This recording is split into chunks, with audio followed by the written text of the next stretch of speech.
All right, y'all. Welcome into the LA Sports Brotherhood. It's me, Brian, here with my brother Matthew, and we're here to talk about the Dodgers sweeping the Braves in what I'm sure some people wanted to be at least the biggest series of the year so far.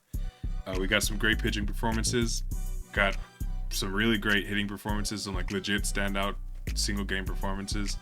So yeah, Matt, let's get into the nitty gritty. What do we have?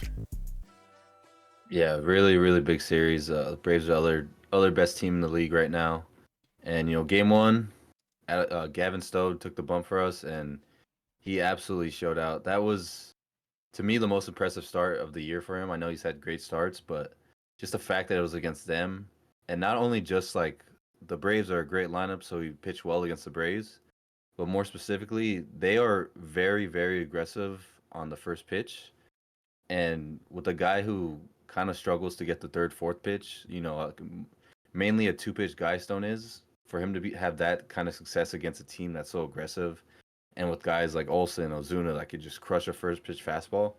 And he did great. He went 6 innings, 5 hits. According to Baseball Savant, only 5 hard hit balls, only one run allowed, only 5 Ks, but he hasn't shown to be like a crazy high strikeout guy. Only one walk, absolutely perfect. He put us in a position to win in game one. That's all you can ask for from him. What do you think about him? Yeah, I was really happy with what I saw. Um, it just it feels like he's kind of settling in. I think he was he was getting the strikeout numbers early on, ironically, but it never felt like he was comfortable. It kind of felt like he wanted to like show that he had these pitches. Like I have this wipeout stuff. I could put guys away, which is important, obviously. But the last couple starts, it just felt like he's settled into just getting outs. Like he wants to be in the game as long as possible, and I think it's a good adjustment from him. I'm trying to pull the stats here. Sorry if you want to take it after I'm done. Last week we talked, or last series we talked about. In his last start, he threw a changeup. Like it was his fourth most thrown pitch, and I want to see if that continued because he was really hit. I don't think he went a full seven last time out. So like back to back starts, he's really putting it together, and I want to see if the Yeah, like the repertoire I got change. I got it here. So he threw Okay, good, 30 changeups, 6 curves, 2 cutters, 21 fastballs, interesting. 15 sinkers, and 12 sliders. To me, the slider numbers the biggest thing for me there because obviously fastball changeups there, Yeah, but Braves have a lot of righty hitters, so I think the slider was effective pitch. yeah. I'm Only happy he one was hard able hit to do ball on the that. slider. Yeah, like you said, he's coming into his own. He just feels comfortable. And me personally, I don't know about you. I'm sure you'll agree. I'll swap the strikeout numbers for scoreless innings. Especially, he's the 4 to 5 starter. Like we Yeah, need production. We need innings. I don't really care about the strikeouts. 100%. But yeah, he was absolutely great. Do you have anything else to say about him? Honestly, no. I'm happy. I'm real happy. So we can keep going if you want. Yeah, in game two, Glass now. I think to me, he's with Shohei, he's with Mookie, where it's like, what else is there to say? He was outstanding yet again. Let me see here. He went 7 innings pitched, 10 Ks, only 2 runs. He's only one walk too. Yeah, His ERA is down to 2.7. He's a Cy Young candidate. Guy like I don't like to put too much stake into like an early season meeting with a team like the Braves, especially when they've lost two straight uh, NLDSs. But like, it is very important to see how like your starting pitchers do against certain teams like the Braves, the Phillies. If you go to the AL, the top teams over there, because having incredible starts against the Marlins, against the A's, although the A's have been better this year, against the Astros this year. Funny enough, yeah, they don't mean much when it comes to October. So anytime you can just shove your fastball through the what was called the best lineup in ever last year. It's very impressive, and Glasnow did just that. yeah. 100%. I it's interesting. We caught the Braves at a very interesting time when Riley hit that home run against Stone. I believe that was their first home run in like 4 games as a team, which for the Braves just doesn't happen. I think they either got close or did break the NL home run record last year. So like they're a potent offense, and we just shut them down. You're gonna get to Paxton too. Like every pitcher went into the 6th inning, the 7th inning, I think, right? Or did Stone just go 7? Stone at 6. Oh, like 6 flat. Yeah. Okay, but either way, everyone completing 6 full innings is crazy, especially thinking about last year's Dodgers. Frankly, thinking about this year's Dodgers from 2 weeks ago. So it's just, it was a big series, and regardless of who, well, okay, let me say it's a big series for, like, kind of confidence for the pitchers. It's a series in April, or I guess it was May. I'm not putting any stock to, like, oh, when the playoffs this is gonna happen, but absolutely feels good to get these performances against a lineup that's proven, regardless of how we may think inflated last year's vibe for them was. But yeah, Glass now, I do agree with what you're saying in terms of he's kind of on a Mookie Shohei level of, like, yeah, he's going out and he's gonna shove. But it is nice to see a little, further confirmation against a Braves level team. Yeah, I mean he's incredible. Tied for the league lead in strikeouts at 63 with Zach Wheeler, who's also just unreal. Yeah. But you just said the name, Oh, James I'm so Paxton had sorry. game. Can I cut you off? I Yeah, yeah, apologize for no. that. I did have a question because this is a big thing. Glasnow's leading the league in innings, so I should have just brought this up when I was there. And I know there's many Dodger fans that are kind of like worried about that. How do you feel about this workload? Because he's legit. He was tied, or he was leading the league in strikeouts until Wheeler's last start, and he's legitimately leading the league in innings. So how do you feel about, like, that workload on him? I don't really care about like I see the number, oh that's too many, oh that's too little. To me it's about feel. It's about each start.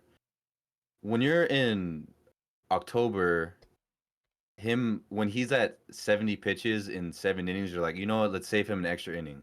I don't give a damn about that, to be honest. I think it's about how he feels, how he's going.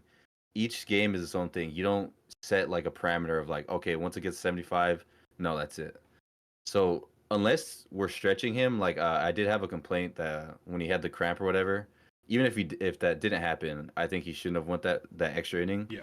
But that's the only problem I've had was that one time. I don't mind. We want him going 7 innings. I don't care. If he's shoving, let him shove. If he's at 85 pitches and the top of the lineup's coming up again, then okay, maybe not. It's just to me, it's a day to day thing. It's all about feel, and I let him get all the innings. Yeah, no, for sure. I agree. I 100% agree with what you're saying. It's just because I know that was like, it wasn't a big thing. People weren't complaining, but they were like, he's never had this workload to this point. Like, he's almost halfway to his season total last year, innings wise. So I think it is a legit question. But I do agree. It has to be start by start. If he's in the fifth inning and he's at 90 pitches, there's no reason to put him out for a six. Like, that's the type of stuff where you absolutely, it will come back to hurt you. But like you're saying, you're through six and you're at 79 pitches, you can go seven. It's fine. And that is the approach we've been taking with him, which I'm really glad about. So yeah. Anyway, get back to Paxton. My mistake. 'Cause that's a good start from him. Yeah, really good start. Just real quick, lastly though, we've also never seen Glass now this healthy, so that's why he's getting that many That innings. is But true. anyways, Very like you true. said, Paxton, man, Paxton, he's been good, man. I mean, there's nothing else to say. And guess what? He only had 2 walks. He Hey. went 6 and 2/3, gave up 1 run. That last inning, if that's October or any other series, he's not facing that inning, so I don't really care about that. And Yeah. I'm also not blaming Roberts because we get as much as we can out of the starters, so that I'll put aside. But it's like he's to the point where like I feel like if he has less than 4 walks, it's a successful outing. Yeah. I mean, really, he is just pumping fastballs by people. I don't know. I mean, a lefty just going fastball against the right-handed power hitting Braves, and he gave up 1 run, and that was until the 7th inning. So just very impressive stuff from him. He's a veteran, and I mean, realistically, he has a 3.06 ERA right now, and he's got to be up there in walks. If he just if he finds his groove and cuts the walks out, I mean, who says he can't be like a Tyler Anderson? Shout out to Tyler Anderson back in 2021. Yeah. I mean, he's really been that productive with all these damn walks. If he cuts those out, which he did in this start, I mean, expect 5 to 6 innings, 1 to 2 runs every single start. Yeah. I'm he's such a funny guy. Have you looked at his baseball savant like Yeah, percentile rankings? It's it's crazy, crazy. hilarious. He's somehow they're multiple players that have a worse walk rate than him that qualify. He's walking 17%, which is basically one in every 5 batters is getting walked. And it's crazy. He's a 2 pitch pitcher also. He's 65% fastball, 23% curveball, and 11% combined cutter changeup sinker. So he's just straight up a 2 pitch guy, and he barely has one of the pitches, and he's been effective still somehow. So shout out to him. He's just a vet. His expected ERA is 6.02, which I mean, expected stats are they're predictive. So if stuff starts going bad, I wouldn't be surprised. But at the same time, right now he's giving us a 3.06 ERA, and he's pitched into the 7th against the Braves. I will not be mad at that. Shout out to James Paxton. Yeah, I mean, seriously, it's like this is a guy like, okay, we're gonna get some inning out of him when everyone comes back, pushing the bullpen. I don't care if his expected ERA is 25. It just don't give up runs and get innings. I don't care how it looks. Yeah, exactly. All right, so where do you want to take this now? I mean, we got to talk about the offense. It's, I mean, game 2 specifically, they exploded. Shohei Ohtani is out of this world. In my opinion, he's the best athlete on the planet in any sport. I don't care. Maybe making a video about him soon. He's just been that historic. But yeah, I think the Braves didn't have their guys going. I mean, Max Fried pitched the last game, and we kind of got to him. But what's speaking to me about this series is like we keep bringing up the playoffs. I know it's in May, but we're gonna be there. But when you look at a 7-game series, there's too many impact guys and there's too many power guys for this lineup to just shut off for 4 straight games. And I know we kind of say that every year, but you just go top to bottom. This team is ruthless, man. I mean, you have the 2 best hitters in the league right now with Betts and Ohtani, and you have 2 legit 300 hitters, Freeman and Smith, followed by Muncy, who's been incredible, Teoscar, who's been incredible, and then you got this kid Pages, who just grinds out at bats and grinds out at bats. That 1 through 7 is got to be the best in the league. The 1 through 3 is the best in the league. It's just a nasty lineup. Yeah, it's been crazy watching. Honestly, we had 2 different multi-home run games from 2 different players across the series in only 3 games. It's something to see, man. I know we talked a lot about the bottom of the lineup, which it's deserving. They're horrifically underperforming. But we also said in our complaints is that it just takes one person to step up, because then the pressure reduces. Every single guy stops stressing as much, and instead they can play their little platoon roles and be better. And frankly, Kike Hernandez, one of those guys to step up. He's been solid since we really started talking about it. But of course, I'm burying the lead. Pages has genuinely changed the tenor of the offense, of the team overall. In the time he's been up, I think they're like 12-5 because they lost the first 3 games he was up because it was before he started hitting. Since he started hitting, they've only lost 2 games, and like on his hit streak, I think they were like 8-2. It's just genuinely 1 through 7 you have to contend with, even when they platoon Muncy against lefties for some reason.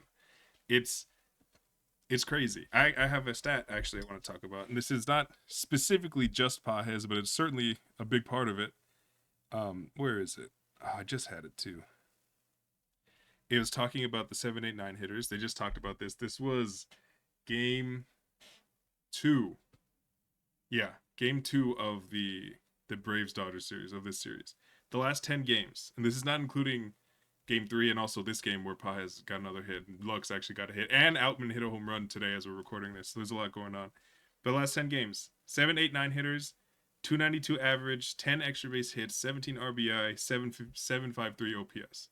753 OPS is not blowing anyone's hair on fire, but when it's coming after a top 6 that has genuinely 5.5 all-stars, Muncy won't make it, but he's all-star production.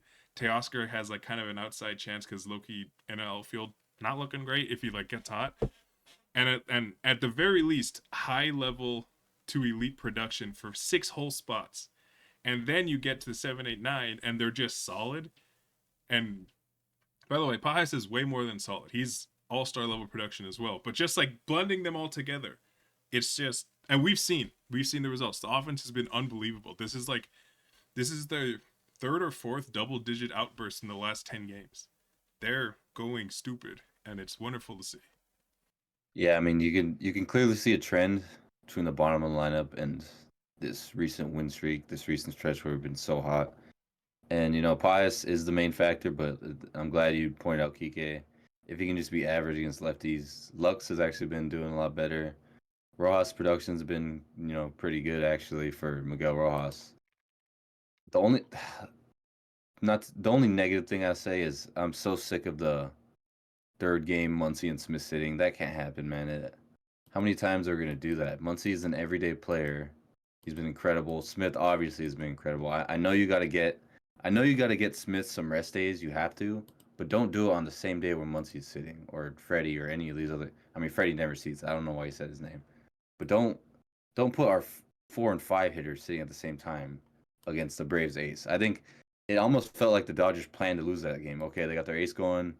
We'll sit two of our top 6 hitters. I don't like that. I don't know how you feel about that. Yeah, I mean, well, with Smith, truthfully, it's always going to be like that. Well, most of the time, because they just don't.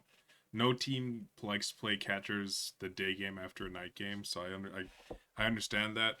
Muncie is unacceptable. I'm not gonna take that for much longer because they're doing it to get Chris Taylor at bats, and I'm done. I'm over that.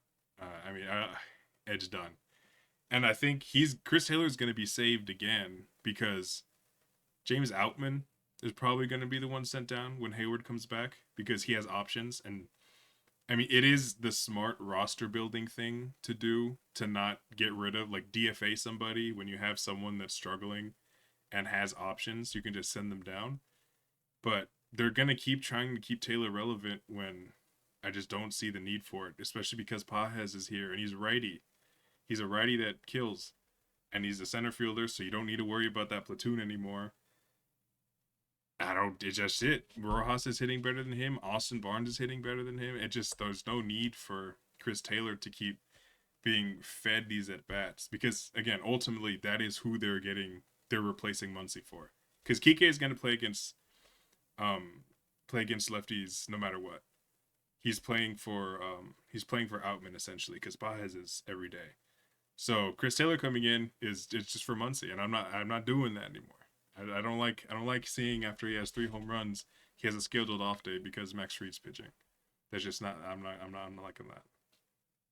Yeah, I mean Taylor is the problem of the lineup right now. It sucks to say because like we touched on pretty much every episode. We love Taylor, but his OPS plus is -13.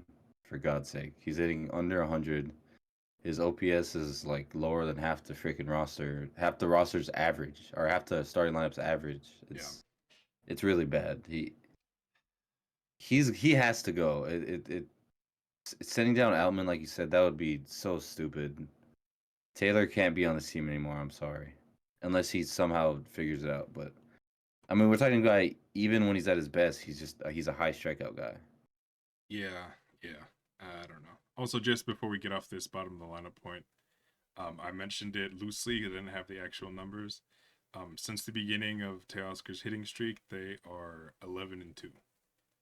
It just immediately like it directly correlates, and that's not some surprise to be like to replace a 200 OPS guy with a 900 OPS guy. Obviously, it's gonna help, but I'm just saying that's the reality of it. They needed one switch, and immediately they were back to elite Dodgers. So, yeah. Anyway, sorry. Go ahead. You can take this wherever you want to take it. Yeah, I mean, I think touched it all. The only thing we haven't touched is a bullpen. Hmm. Uh, Tough. Phillips goes down. He's been our guy past 2 years.